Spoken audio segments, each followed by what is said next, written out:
ശരവണ ശരവണ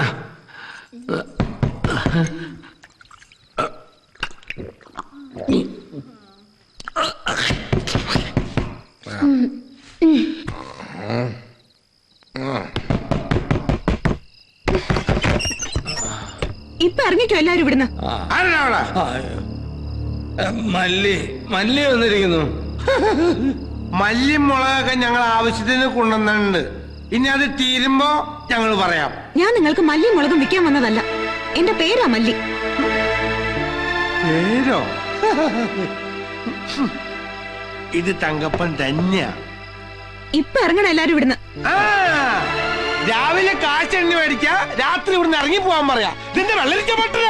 നിങ്ങൾക്ക് പാട്ടും കൂത്തും നടത്തി ആഘോഷിക്കാൻ ഇത് ക്ലബ് ഒന്നുമല്ല. മുത്തശ്ശനൊന്നും മിണ്ടണ്ട. മാന്യമായി ജീവിക്കുന്ന ആൾക്കാരാ ഞങ്ങള്. നിങ്ങളുടെ തോന്നിയാസം ഒന്നും ഇവിടെ നടക്കില്ല. സംഗീതം തോന്നിയാസാണോ? ഇതപ്പൊ നന്നായ സിസ്റ്റർ. ഈ പാവം കലാമണ്ഡപം സരളെടുത്ത് ഒന്ന് കളിച്ചപ്പോ ഞാനൊന്ന് പാടിയത് ഇത്ര കലാമാക്കണോ? കലാമണ്ഡപം അല്ല, കലാമണ്ഡലം. ഫ്രണ്ടിലായാലും മുന്നിലായാലും കലയുണ്ടല്ലോ. കോമഡി ഒന്നും ഇവിടെ വേണ്ട. മോളെ മല്ലി, ചോള ചോളാന്ന് പണെണ്ണി തന്നതേ നീ പറഞ്ഞ പോലെ ജീവിക്കാനല്ല. ഒരു വർഷത്തിൽ കരാറുണ്ടാക്കിയിട്ടുണ്ടെങ്കിൽ ഒരു വർഷത്തിൽ ഞങ്ങൾ ഇവിടെ താമസിക്കും. ഒരു വർഷമല്ല, ഒരു രാത്രി പോലും ഇവിടെ നിൽക്കാൻ പറ്റില്ല. എന്താ ചെയ്യേണ്ടത് നീ മല്ലിക്ക് അറിയാം. മല്ലിക്കറിയോ? എടോ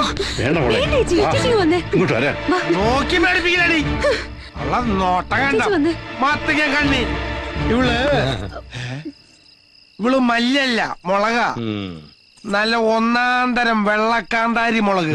ഇവളെന്താ സ്കൂളിൽ കൊണ്ടുപോവാ?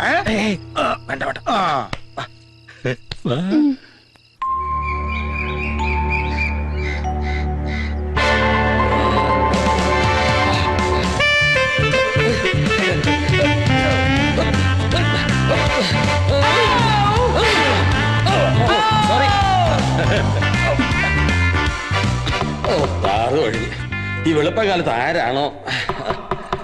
ആരാത്? ആ മല്ലിയും കടുകേരിക്കുള്ളൂ. ചേട്ടന് ഈ രൂപത്തിൽ കണ്ട അവര് ഞെട്ടിത്തെറിക്കും. ഞാൻ പോയി തുറക്കവാതില്ലേ. ഒരു കൊല്ലം ഇവിടെ കഴിയാനുള്ളതാ. ഇപ്പോഴേ പിള്ളേര് നിലയ്ക്ക് നിർത്തിയില്ലെങ്കിൽ ഇന്നലെ വന്നു കയറി നിരങ്ങി പോലെ അങ്ങ് നിരങ്ങും. ഓ, ഇതൊരു കീറാമുട്ടാണല്ലോ. അല്ല വേണ്ട, താൻ പോയി തുറക്ക്. എന്റെ ഈ സ്റ്റീൽ ബോഡി കാണിച്ച ശരിയാവില്ല. കെട്ടുപ്രായം കഴിഞ്ഞേക്കുന്നത് പിള്ളേരാ. പലതും അറിയാതൊക്കെ തോന്നിപ്പോവും. ഒരു ജിമിനീഷ സരളേ, good morning sir. Good morning. ഇറങ്ങി വേണം. എന്താണ് നിന്റെ പേര്? മുജീബ് റഹ്മാൻ.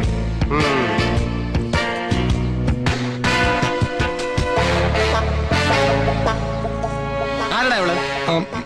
എന്റെ പെങ്ങളാണ് സാർ, സരള. റഹ്മാന്റെ പെങ്ങള് സരള. സഹോദരനും സഹോദരിയും തമ്മിൽ നല്ല മതസൗഹാർദ്ദം. സാർ, ഇതെന്റെ കൂട്ടുകാരന്റെ ഭാര്യ. കൂട്ടുകാരന്റെ ഭാര്യ എനിക്ക് എന്റെ സ്വന്തം പെങ്ങളെ പോലെയാ. പെങ്ങളെ പോലെ? പെങ്ങളല്ലല്ലോ. ആണോ? സത്യം പറ, ആരാ അവള്? മുമ്പ് മുംബൈയില് ബാർ ഡാൻസർ ആയിരുന്നു. ഇപ്പോ റെന്റെ വൈഫായിട്ട് ജോലി ചെയ്യുന്നു. റെന്റെ കാറെന്നൊക്കെ കേട്ടിട്ടുണ്ട്. റെന്റെ വൈഫ് കൊള്ളാം, നല്ല ബെസ്റ്റ് ബിസിനസ്. എന്താ നിനക്ക് ഇവിടെ കാര്യം? അത് വീട് പണിയത്തിലെടുക്കാൻ വേണ്ടി ഭാര്യയായിട്ട് അഭിനയിക്കാൻ പണം തന്ന് കൂട്ടിക്കൊണ്ടു വന്നതാ.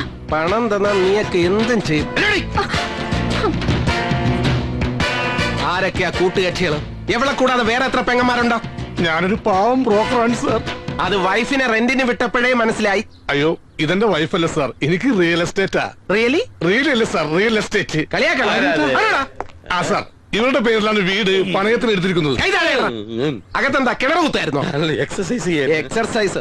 നീയൊക്കെ കൂടെ ഇവിടുത്തെ പെണ്ണുങ്ങളെ റെഡ് സ്റ്റേറ്റിൽ എത്തിക്കും. വകുപ്പ് ഇമ്മോറൽ ട്രാഫിക്കാ. എന്താണ് വിളിക്കൂടെ പണി? കോൺട്രാക്ടറാ? അല്ല, പച്ച കള്ളാണ് സർ. ഇന്നലെ ഇയാൾക്ക് ബിസിനസ് ആണെന്നാ പറഞ്ഞത്. Thank you for that valuable information. കേസിന് വലിയ തുമ്പുണ്ടാക്കുന്ന ഒരു പോയിന്റ് ആ കുട്ടി പറഞ്ഞത്. എന്താ പേര്? മല്ലിക. ഓ, മനസ്സിലായി. ഈ കേസിലെ പരാതിക്കാരി. എന്റെ പേര് ശ്രീനിവാസൻ, SI ശ്രീനിവാസൻ. കണ്ടില്ലേ? Saravanan contractor cum businessman ആണല്ലേ? കോൺട്രാക്ടർ കം ബിസിനസ് മാൻ അല്ല, അല്ലറ ചില്ലറ പണി കൊടുക്കുകയും വാങ്ങുകയും ചെയ്യുന്ന ചിന്ന കോൺട്രാക്ട്, കൊട്ടേഷൻ ബിസിനസ് അങ്ങനെ മലയാളത്തിൽ പറയും. കൂടുതൽ സ്മാർട്ടായി നോക്കണ്ട. I won't tolerate this kind of ഗുണ്ടായിസം.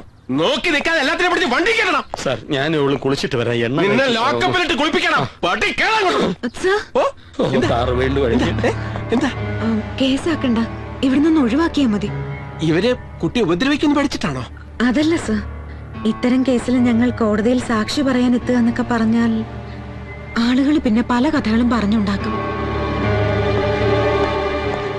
എന്താ ഇവിടെ തന്നെ നിന്ന് കളഞ്ഞത്? മതി താമസം. പെട്ടിയും പ്രമാണം ഇറങ്ങിക്കല്ല. വീണ്ടും കഴിഞ്ഞു. അങ്ങനെ ഒഴിയാൻ പറ്റില്ല. ഈ വീട് 1 വർഷത്തേക്ക് കരാർ എഴുതി പണയത്തിനെടുത്തവനാ ഞാൻ. കാലാവധി കഴിയാതെ ഇറങ്ങേണ്ടെന്നൊരു വകുപ്പുണ്ട് കരാറില്. ഹൗസ് ഓണർക്ക് താല്പര്യമില്ലെങ്കിൽ കോൺട്രാക്ട് ക്യാൻസൽ ചെയ്യാൻ വകുപ്പുണ്ട് അല്ലേ? ഒരു കാര്യം ചെയ്യൂ, ഇവരുടെ പൈസ എങ്ങ് തിരിച്ചു കൊടുക്കൂ. കാശിപ്പ കയ്യിലില്ല, കുറച്ച് ദിവസത്തെ അവധി തരണം. എന്ന് പറഞ്ഞാൽ എങ്ങനെയാ? കാശ് എന്നാ ഞങ്ങൾ അറിയിക്കോളാം. പൈസ 1 2 അല്ല, 1 ലക്ഷം ഉറുപ്പിക.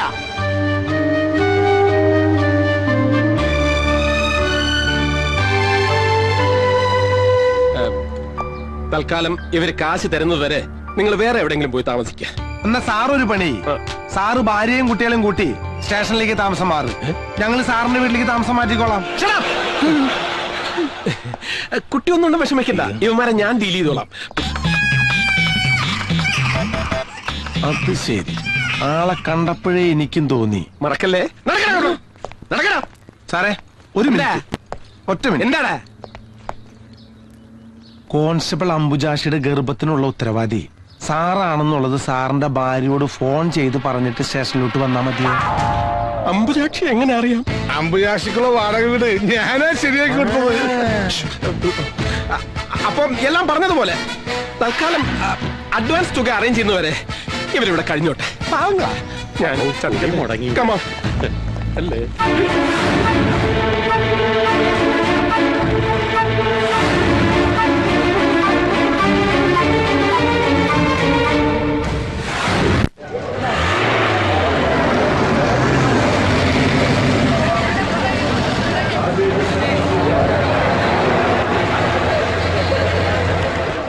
ഗോവിച്ചട്ടി പാടത്തുന്ന ലോഡ് എപ്പോ ഇട്ടു? ഉച്ചയ്ക്കും എത്തും. എന്താടാ സദാനന്ദ, നീ നിൽക്കുകയാണോ നടക്കുകയാണോ? കളി രോഷേട്ടോടെ വേണ്ട. ആരാണ് നോക്കടാ? നമ്മുടെ ട്രാൻസ്പോർട്ട് ഓഫീസിൽ നിന്നാ. ചായ എടുക്കണോ? ആ ഒരു ചായ. ഒരു എക്സ്ട്രാ ഗ്ലാസ് കൂടെ. എന്താടാ റൗണ്ട് ഷൂട്ടി? നമ്മുടെ 8-10 ലോറികൾ ഒരാഴ്ചയായിട്ട് ഷെഡിൽ തന്നെയാണോ? ലോഡ് പിടിക്കണ പണി വർഷമില്ലെങ്കിൽ പറഞ്ഞേക്ക്. മാനേജർ സ്റ്റാൻഡിലേക്ക് പണി അറിയാവുന്ന നല്ല പാലക്കാടൻ പട്ടണ പിള്ളേരും ഞാൻ കൊണ്ടുവന്നോളാം. എടാ കാണാരാ, ആ ചാവക്കെട്ടാരുടെ പഴയ കണക്കൊക്കെ ഇങ്ങെടുത്തടാ. വരാപ്പുഴ പള്ളിയിൽ നിന്ന് കുടിയേറ്റം പറഞ്ഞേറ്റ ആളല്ലേ? അല്ല. ആഹാ, ഞാൻ ശരവണൻ, ഫൈനാൻസ് കമ്പനിന്നാ. ജോസേന്റെ ഒരു 8 ലോറികളുടെ CC മുടങ്ങി കിടക്ക. കച്ചവടത്തിന്റെ തിരക്കിനിടയിൽ മറന്നാണെങ്കിലേ എന്നേക്ക് അതിന്റെ കുടിശ്ശിക തീർക്കാൻ പറ്റുന്ന അറിയാൻ വേണ്ടി വന്നതാ.